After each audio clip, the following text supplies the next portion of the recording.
வணக்கம் மக்களே! நாம இப்போ எக்வடார்ல இருக்கோம். எக்வடார்ல நாம ஓலோன் வந்திருக்கோம். ஓலோன் ஒரு கோஸ்டல் லொகேஷன்.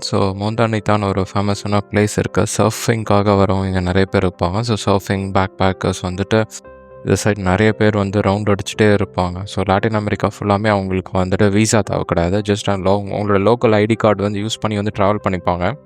அப்படி ட்ராவல் பண்ணி வரவங்க மேஜரா மோந்தனித்தா லொக்கேஷன்ல ஸ்டே பண்ணுவாங்க. இந்த ஓலோன் லொக்கேஷன் மோந்தனித்தாலேருந்து நெக்ஸ்ட் ஸ்டாப்பிங் தான். ஜஸ்ட் 3 கிலோமீட்டர்ஸ் தான் இருக்கு. ஆனா, இப்போ அத பத்தி பேச போறதில்ல. இந்த லொக்கேஷன்ல ஒரு ஃபேமஸான சவுத் இண்டியன் ரெஸ்டாரண்ட் இருக்கு. அது ரன் பண்றது தமிழ் நண்பர்கள் தான். வாங்க நாம அந்த ரெஸ்டாரண்ட்ட போய் பார்த்துட்டு, அவங்கள மீட் பண்ணி, அவங்களோட எக்ஸ்பீரியன்ஸ நாம கேட்போம்.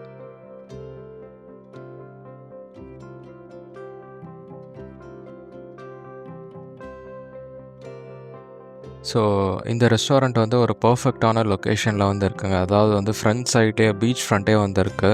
ரெஸ்டாரண்ட்ஸ் ஃபுல்லாமே இந்த லைனில் இருக்கு. இதுக்கு மேலேயே ஹோட்டல் லா கொரோனான்னு ஒரு நல்ல ஹோட்டல் இருக்கு. அதனால் இது பெஸ்ட் லொக்கேஷன், பெஸ்ட் ஃபுட் அப்படின்றதுனால இந்த ஏரியாவில் வைடாக பாப்புலராகவே இருக்கு.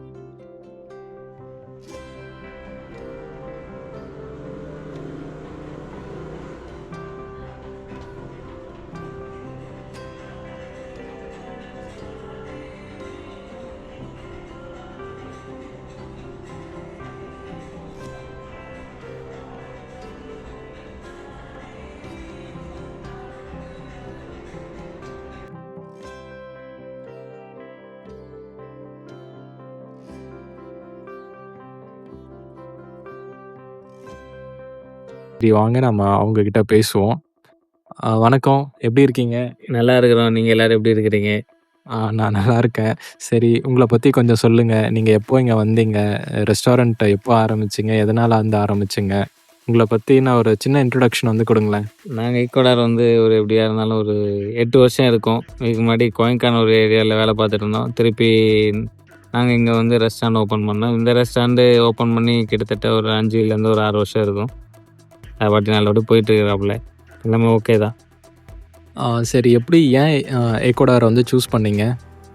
சூஸ்லாம் பண்ணல. வந்த வழியில வந்தது. அப்படியே வந்த வழியில வேலை பார்த்துட்டு அப்படியே நாங்களும் சரி வேற வழி இல்லைன்னு சொல்லி கடை தொறந்து அப்படி போயிட்டு இருக்காப்புல. எடுத்தோனே பேஸே ரெஸ்டாரண்ட் ஃபுட் இண்டஸ்ட்ரி தானா? இல்ல ஆக்சிடென்டலா தான் இந்த இண்டஸ்ட்ரிக்குள்ளார வந்தீங்களா? இல்லை, நாங்கள் ஹோட்டல் மேனேஜ்மெண்ட் படிச்சிருக்கிறோம். வேலை பார்த்துட்டு இருந்தோம். அதுக்கடுத்து நாங்கள் இந்த கண்ட்ரிலேருந்து நிறைய ஏரியா போகணுன்னு விசா அப்ளை பண்ணோம். அதுக்கடுத்து எதுவும் நடக்கலை. சரின்னு சொல்லிட்டு ஓகே நாங்கள் அப்படியே கொஞ்ச நாள் வேலை பார்த்ததுக்கடுத்து நாங்களே ஒன்று கடை திறக்கலான்னு சொல்லி திறந்து தான் இப்போ நாங்கள் வச்சுருக்கிறோம்.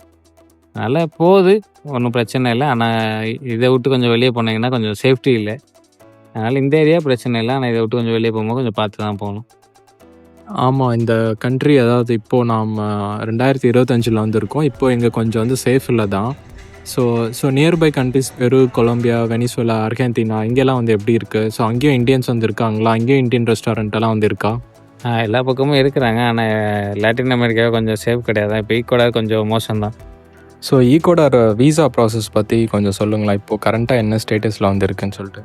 இல்லை, ஈக்குவடார் விசா நீங்கள் இருக்கிறது ரொம்ப கஷ்டம் தான். ஏன்னா முன்னாடி நிறைய பேர் இந்தியாக்காரங்க இல்லீகலாக யூஎஸ் போயிருக்கிறாங்க. அதனால் இந்தியாவெல்லாம் ஒரு 21 கண்ட்ரி பேன் பண்ணியிருக்காங்க. அதில் இந்தியாவும் இருக்குது. நீங்கள் விசா இருக்குன்னா கொஞ்சம் கஷ்டம்தான். இந்த வீடியோ எடுத்துகிட்டு இருக்காருல அவருக்கே தெரியும்.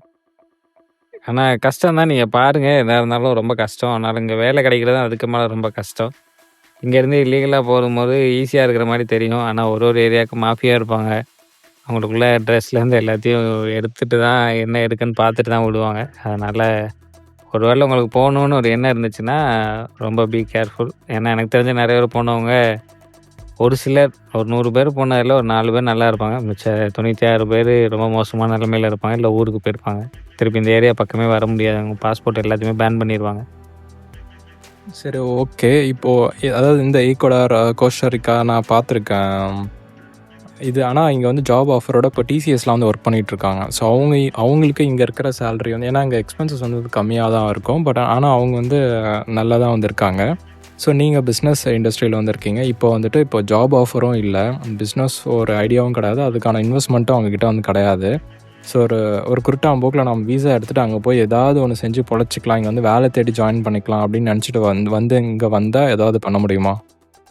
அப்படி நீங்கள் பண்ணுனீங்கன்னா, நீங்கள் பண்ண மிகப்பெரிய முட்டாள்தனமான விஷயம் அதுவாக தான் இருக்கும். ஏன் அப்படின்னா, நாங்கள் வந்தது ஒரு 8 வருஷத்துக்கு முன்னாடி. அந்த கதை வேறு. இப்போ இருக்க கதையில் வந்து நீங்கள் ஏர்போர்ட்லேருந்து வெளியே வந்தாலே அந்த ஏரியானா சேஃப்டி கிடையாது. ஃபஸ்ட்டு. 2வது லாங்குவேஜ். இங்கிலீஷ் மோஸ்ட்லி யாருக்கும் தெரியாது. எல்லாருமே ஸ்பானிஷ் தான் பேசுவாங்க. 2வது நீங்கள் கற்றுக்கிட்டு அதுலேருந்து வெளியே வந்தாலும் இந்த ஊரில் பேசிக் சேலரிங்கிறது ஒரு $427 என்னமோ தான். அந்த $420 நீங்கள் பார்த்தீங்கன்னா மிஞ்சி போனால் ஒரு $30,000 ஒரு $25,000க்குள்ளே தான் வரும். ஸோ நீங்கள் இவ்வளோ தூரம் ரிஸ்க் எடுத்து வந்து திருப்பி ஊருக்கு போகிறதே கஷ்டமாக இருக்கும். ஊருக்கு போகணும் அப்படின்னா KLM ஃப்ளைட்டில் தான் போக முடியும். அந்த KLM ஃப்ளைட்டுக்கு குறைஞ்சது டிக்கெட்டோட விலை இப்போ உள்ள விலை 2025 போயிட்டு வரணும்னா ஒரு 2,40,000 ஆகும். கம்மி டிக்கெட். இதே நீங்கள் வேறு வழியாக போகணுன்னா நீங்கள் வீசா எடுக்கணும். அதுக்கு நீங்கள் தனியாக செலவு பண்ண வேண்டியதாக இருக்கும். ஸோ நீங்கள் ஒரு வருஷம் வேலை பார்த்தீங்கன்னா ஒரு 6 மாதம் காசு ஊருக்கு போயிட்டு வரதுக்கு மட்டுமே செலவாகும். ப்ளஸ் போயிட்டு வரது அவ்வளவு ஈஸியான இதுவும் இல்லை. ஏன்னா ட்ராவலிங் டைமே ஒரு 27 மணி நேரம் இருக்குது.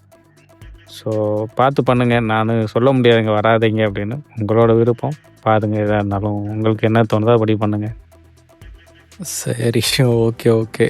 சரிங்க. இந்த ஊர் மக்கள் வந்து பேசிக்காக வந்து எப்படி இங்கே வந்து ரொம்ப சேஃபும் இல்லை. ஸோ அதே சமயம் இங்கே வந்து இருக்கீங்க. இப்போது இது வந்து கோஸ்டல் ஏரியா தான். இங்கே வந்து ஃபுல்லாகவே ஒரு டூரிசம் ஸ்பாட் தான். ஸோ இங்கே ஆனால் ஜென்ரலாக வந்துட்டு இந்த அவுட் ஆஃப் வேர்ல்ட் இந்த மொத்தமாக வெளியில் வந்து என்ன இருக்கும், லாட்டின் அமெரிக்கா வந்து கொஞ்சம் சேஃபில் நினைப்பாங்க. பட் ஆனால் உண்மையாகவே இந்த மக்கள் வந்து பேசிக்காக வந்து எப்படி? இந்த ஊர்க்காரங்கெல்லாம் நல்ல மனுஷங்க தான். ரொம்ப ஃப்ரெண்ட்லியாக தான் பேசுவாங்க. ஆனால் எங்களுக்குள்ள நிறைய மாஃபியா குரூப் இருப்பாங்க. நிறைய பேர் இருக்கிறப்போ அவங்க யாரை போடுவாங்கன்னெலாம் தெரியாது. இங்கே கொஞ்சம் நாளைக்கு முன்னாடி கோழி சண்டை நடத்தினாங்க. அதிலலாம் வந்து அசால்ட்டாக ஒரு 22 சுட்டு போயிட்டாங்க. ஒரு ஃபோனு கொடுக்கலன்னு சொல்லிட்டு சுட்டுட்டுலாம் போயிடுவான். ஏதாவது நம்ம காரில் இருந்து ஏதாவது திங்ஸ் கேட்டானா கொடுத்தானா ஓகே, கொடுக்கலன்னா அவன் பாட்டி போட்டுட்டு ஒரு ₹10 கொலை பண்ணிட்டு கூட போவான். அவங்களுக்கு இதெல்லாம் சாதாரண விஷயம். ஏன்னா இங்கே வந்து ட்ரக்ஸு அதிகமாக யூஸ் பண்ணுறாங்க.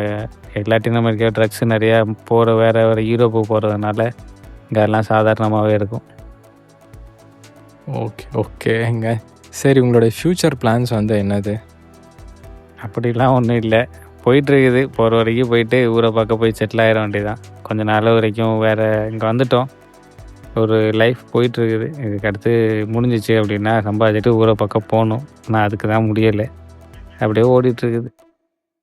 இல்லை, இப்படி சோகமாக சொன்னால் எப்படி? இங்கே வந்து இந்த ரெஸ்டாரண்ட் வந்து இந்த ஏரியாவில் வந்து ரொம்ப ஃபேமஸ். இங்கே நிறைய பேருக்கு வந்து தெரியுது. இந்த ஏரியா மவுண்டனிட்டா அப்படின்னா நெக்ஸ்ட்டு வந்து ஓலோனில் இங்கே இந்த இந்தியன்ஸ் நீங்கள் இருக்கீங்கன்னு சொல்லி நிறைய பேருக்கு வந்து தெரியுது. அந்த நம்பிக்கையை வந்து எப்படி சம்பாரிச்சிங்க?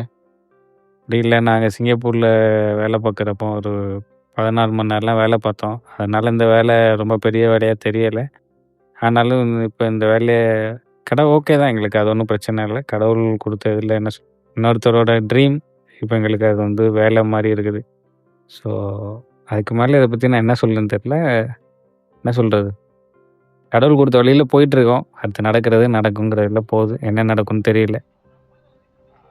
ஓகேங்க. ரொம்ப சந்தோஷமாக இருக்குது. எனக்கும் உங்களுடைய கதையெல்லாம் தெரியும். முன்னாடி கொஞ்சம் எவ்வளோ ஸ்ட்ரகிள் பண்ணீங்க அப்படின்னு சொல்லிட்டு.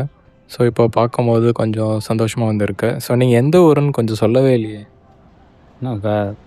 எங்கள் திருநெல்வேலி தான் எங்களுக்கு ஊர்.